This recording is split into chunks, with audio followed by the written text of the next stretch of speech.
4, pagka-open after New Year, nag-join ako sa company na to. Matagal na panahon.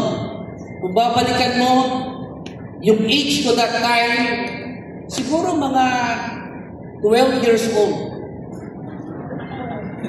Plus 19. Sabi niya. Kaya ako ini-imagine ko rin eh. Grabe na parang tagal ko sa AGG.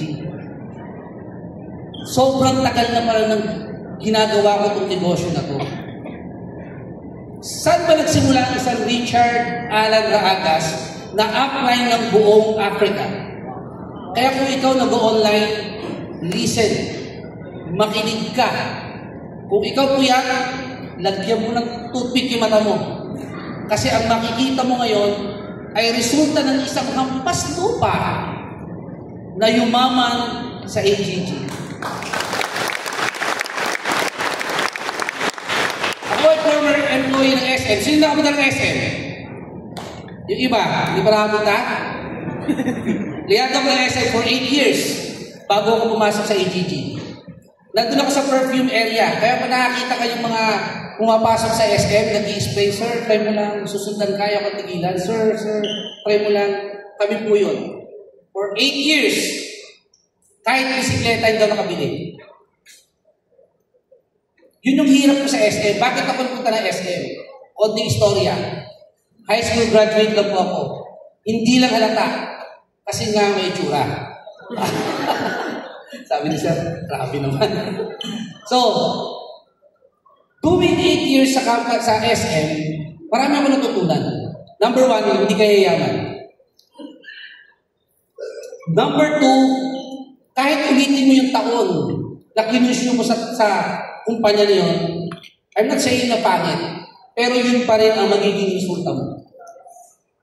Nung na-invite ako dito, sabi meron daw audition. Dati uso kasi hindi online ang recruitment, ang invitation.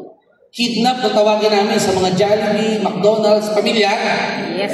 Kinidnap ako, may audition. Siyempre, naniniwala naman ako, parang pwede naman, di ba?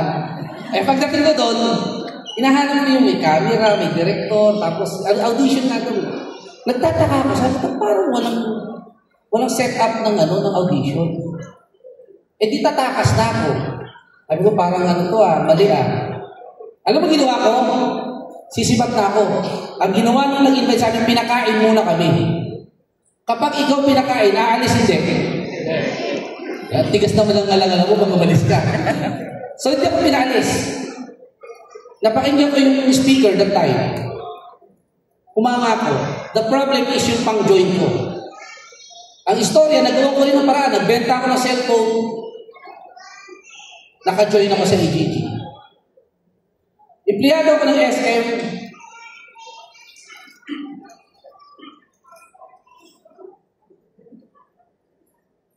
Etong itsura ko dati, bago ko yumaman dito sa AGG. Uy! Ayaw? Pabalik pala. Sabi ko may turo sa akin ng idol. Iyan ang itsura ko. Palakpakan nyo naman.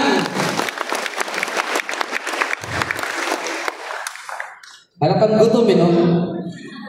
Yan ang itsura mo ngayon. Kasi nagsisimula ka. Ito yung unang ID namin. Larawan ng kalumaan. Di na nga mapicture. Ito. Dalawang kwento niya, sir. Testimony ng produkto at testimony ng income. Kung hindi ako uminom ng product, hindi ganyan yung itsura ko. I'm 50 years old next year. Hindi kayo naniniwala na. 50 years old na ako. I'm proud because of the product na in global.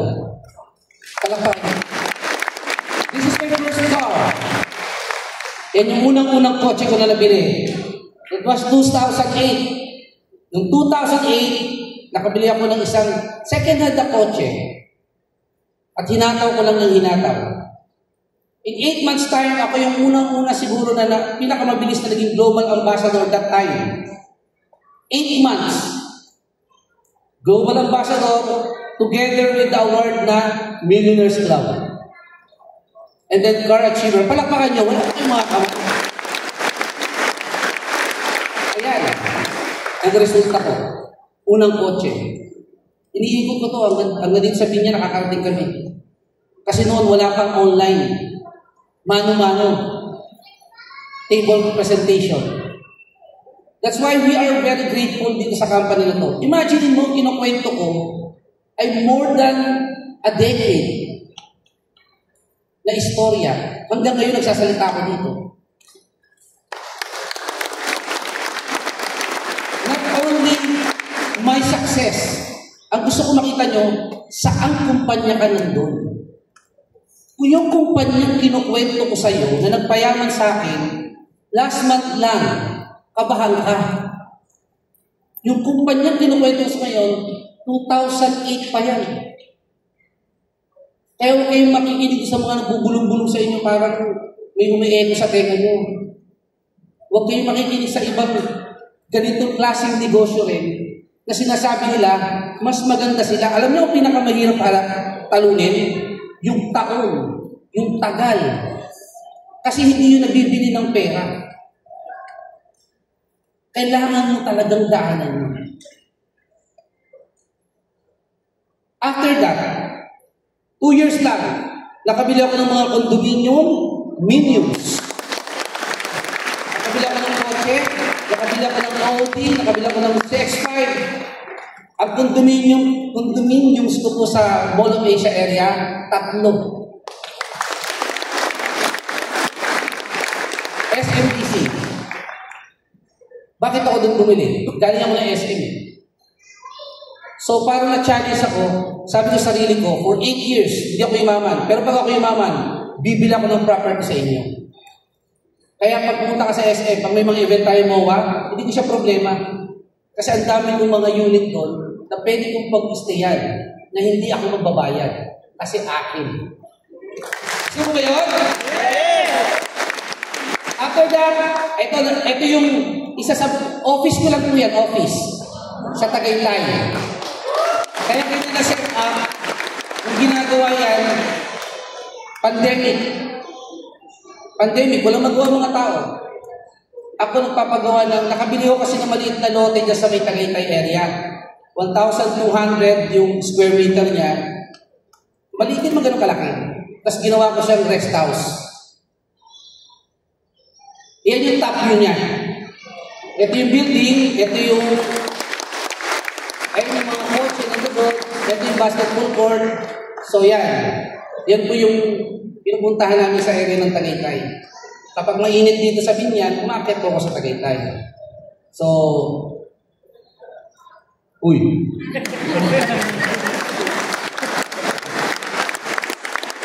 Yan ang AGG.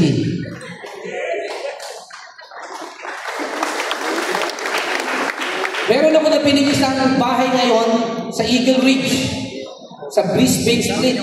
Sino pamilyar sa Eagle Ridge?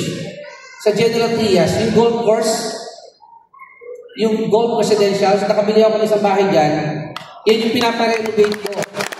Ngayon. Kaya nag-aaral na po ako mag-golf. Balikan ko yung picture ako kanina. SM employee, high school graduate, kinidnap lang sa presentation, walang ibang puhunan dito, kundi yung sipag lang at yung trust doon sa kumpanya.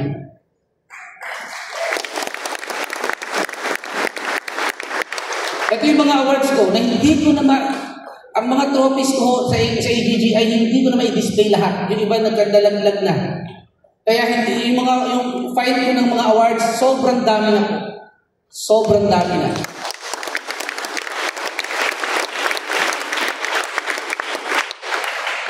Yan ang mga downline ko. Kilala niyo si Michael Okoli? Michael Okoli is one of the top distributor ng buong Africa. Ano mo sekreto nila? Bakit kayo maman? Ask me why. Why? Nakinig lang din sa akin. Kaya kung ikaw, gusto mo mangyari sa kanila, makinig ka lang din. Pakinggan mo lang, namnamin mo lang yung kwento ko. At pag uwi mo mamaya, Try mo lang subukan. Believe me, nung ginawa namin to, 2007 nag-join ako.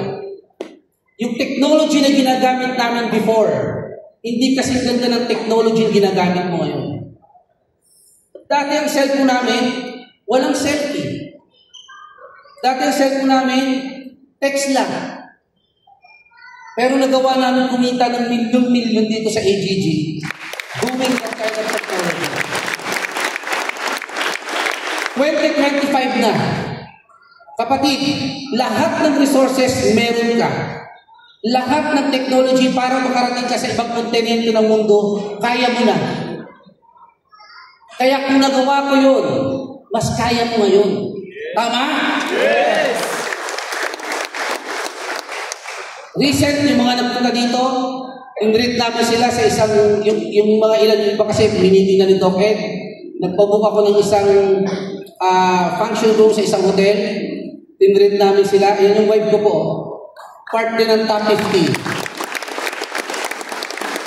With Sir Jean Espinosa.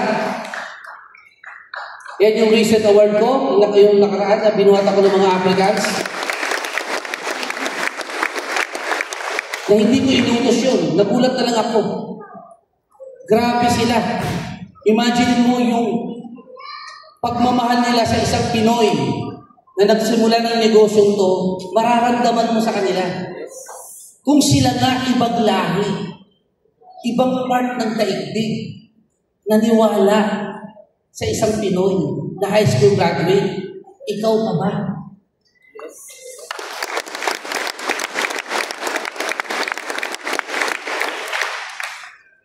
Ang message ko lang sa iyo, kapatid, bago natapusin itong talk ko, ayun yung gala na yun namin. Bakit ako very grateful dito sa company na to? Siguro resulta ba, sabi niyo, kaya ka grateful kasi dahil mo result. Not only that. Ang AGG kasi, napatunayan na sa mahabang panahon na marami nang nabagong buhay. Kita niyo naman, isa ako dun eh. My point is, tasa kami ng mga member, tasa kami ng mga member na. Sa lahat ng member na nandito, alam na alam ko, 3 years from now, 5 years from now, ang resulta namin na magsasalita dito, resulta ni Jolo, resulta ni Lance, resulta ko, magiging resulta mo rin. Magiging resulta mo rin. Pilipi, baka nga mas mabilis pa eh. Ito lang yung point ko. Dapat maging grateful ka rin katulad namin. Tama? Yes! Kasi ang pagiging grateful, sabi ko sa mga kasama ko, hindi po yan laging sinasabi. Ginagawa po yan into action. Paano mong gagawin yung magiging grateful ka sa company? Simple lang. Mag-focus ka, galingan mo, sipagan mo, and then, huwag kang makinig sa bulong-bulong. Huwag kang magpa-distract sa mga tao na aagaw nung dapat resulta mo na, mawawala ka. Guys, proven tong sistema na to. Nung dinidiscuss namin ito ni Doc Ed, 18 years ago, mas mababa yung sistema namin versus sa sistema natin ngayon. Ang naging punan lang namin, believe. Pinaniwalaan namin yung vision ng presidente. Yung resulta namin ngayon, kinukwento lang nito, darating ang time, magiging apply ng iba't ibang kontinente, Pinoy, nasa Pilipinas. Darating ang time, lahat ng mga resulta gusto nyo, bahay, kotse, travel, lahat yan, mangyayari sa inyo. First Hong Kong trip, 2008, baliw na baliw ako. Alam mo kung bakit? Kasi nga sa isip mo, kahit trip to Fairview, wala eh. Dito Hong Kong, 2008. Pagdating ko sa Hong Kong, grabe, lamig. Ito pala ibang bansa. Tapos, yung hangin mo sa Hong Kong, maghapon ka maglakad. Pag sinundot mo yung ilong mo, ang linis pa rin ang daliri mo. Dito sa Pilipinas, try mo sundutin yung ilong na katabi mo. Pag hugot mo yun, parang dumoto. Tama mali. Na-experience ko yun. Nakapunta pa ng Hong Kong, Singapore, Thailand, Malaysia, name it sa Asia. Yung mga prime destination dito, mga pinupuntahan ng mga gusto mag-travel, napuntahan ko lahat yan because of AGG. Nakakawin na ilang pictures. Sobrang dami na. Alam mo, kung madaling araw maghahanap ako, ano mga papakitang pictures? Pinili ko lang, nakapunta pa ako ng New York. Nakapunta ako ng China. Ayan, sa New York po yan. Ito sa Madison Square Garden, New York Park ng New York. Nakapunta ako ng UAE. 3 bansang inikot nila sa personal travel po ito. Hindi ito company, hindi ito yung company trip. Iba pa yun. Ito yung mga personal travel ko. Next. Ayan yung sa ito sa Staples Center sa Los Angeles. Ito na kanila Kobe Bryant. Next. Ito sa hindi ko na matanda kung saan ito eh. Basta may yellow eh. Ayan, nandiyan ako sa Utah siguro po. Part ng US din. Sa dami ng travel ko po na ibinigay ng AGG. Ito, hindi ko alam anong part ng US to. Parang malapit kami sa Colorado. I don't know kung pamilya si Aya. Ito, ganda dito. Alam niyo, habang nakadungaw ako dyan, ini-imagine ko nung nagsimula ako. Nakikinig din ako katulad. Kinukwento lang ng speaker, mangyayari yun. Pero ito na ngayon eh. Maldives, yung pinuntahan niya, nakapunta rin ako. Pero nauna po ako sa kanila. Nauna akong bumiyahe bago sila nagkaroon ng trip. Ayan, dyan ako nag-check-in. Ito sa Las Vegas.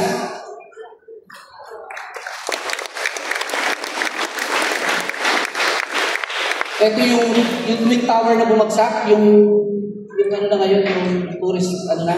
Yan, hindi yung mga pangalan ng lahat ng mga nandito sa building na yun. Pinuntahan ko siya sa historic part ng US. And yan, Burj Khalifa, pinakamataas na building. Meron kami kasama sa SM.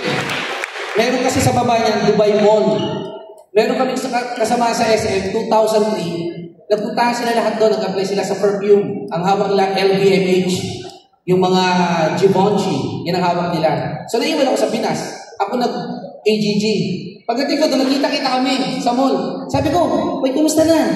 Sabi ni Ludel, kung nandito ka, Chart, nag-apply ka rin, hindi, nag-travel ako. Sabi ko, at taas naman itong Burj Khalifa, aakyatin ko ngayon. Nakakalula ba? Tanong ko. Sabi niya, 8 years na sila doon ha. Kasabi sa akin, di ba namin naaakyat yun eh? Sabi ko, ako kararating lang kanina, hapon naakyatin ko na. Dahil sa AGG. Napunta ko yung NBC, eto sa Times Square. Pero bago yan, gusto ko ipakita, paano ba yung pagiging grateful? Sabi ko sa inyo kanina, not only the result. Ano yung kailangan mong matutunan sa negosyo ito? Hanapin mo yung pinakamatinding dahilan. Sabi nga sa LDO, yung deepest why. Bakit mo ginagawa? Nung pinanganak yung bunso ko, 50-50 po yung wife ko. Premature yung baby. Dumudugo ang brain. Blind daw.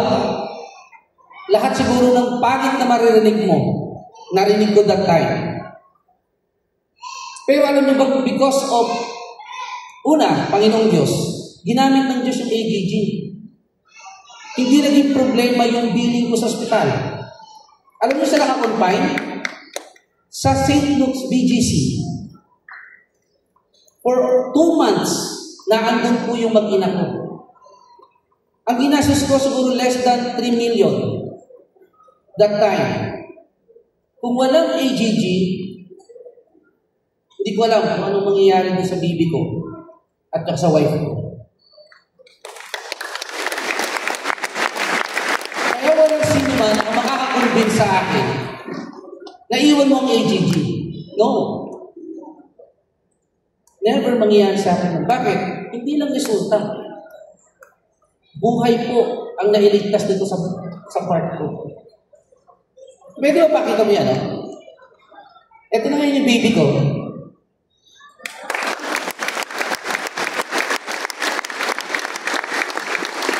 Inupo ko talaga siya dyan. Para iparamdam sa kanya na una sa Diyos, pangalawa sa kumpanya na to, kaya ka buhay.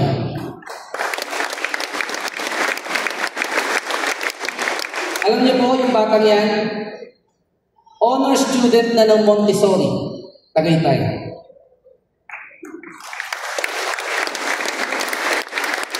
Every time makita ko yung anak ko, sinasabi mo, thank you, AGG. Thank you. Loves the loves, kuya, kahit pwede pa kita may isa. Kaya yan, loves the loves kung may-ari. Kasi alam niya ang pinagdaanan yan. Guys, hanapin niyo yung dahilan. Hanapin niyo yung dahilan mamaya. Pagkatapos tayo mag-talk, hanapin mo yung dahilan kung bakit mo gagawin to. Ang tip ko lang pag ginawa mo to, dapat para kang kabayo. May takip ka dito. Pati na rin tenga. Para makadiretso ka. Kasi kanyo, yung unang tao, bakit sila nag-fail? Dahil nakinig sa bulong. Tama mo ba? Yes. May bili na eh. AGG na eh. Eto nga eh. Sinakinig. Sa iba. Kaya ako sinasabi to, most of you guys are members. Hahatawin nyo to. Gusto mo dumating ang time, awardee ka rin, ikaw naman yung bubuhatin ng mga dawlay mo sa Pacific Ocean. Kumalakpak mo, walang tao doon. Ikaw naman yung bubuhatin ng mga dawlay mo coming from different part of the world. At magpapasalamat sa iyo. Salamat. Nagtuloy ka sa AGG. Because of you, ang buong kontinente nag-benefits sa pagsisimula mo. Thank you very much. Actually, tapos na po ako mag-talk. Ang gusto ko lang i-secure sa mind mo ngayon, itutuloy mo yung laban na to hanggang sa makuha natin lahat ng pangarap natin. Yes! Okay lang ba sa iyo, AGG!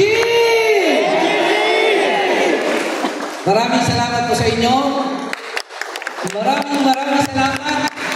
Tuloy lang tayo dito sa AGG!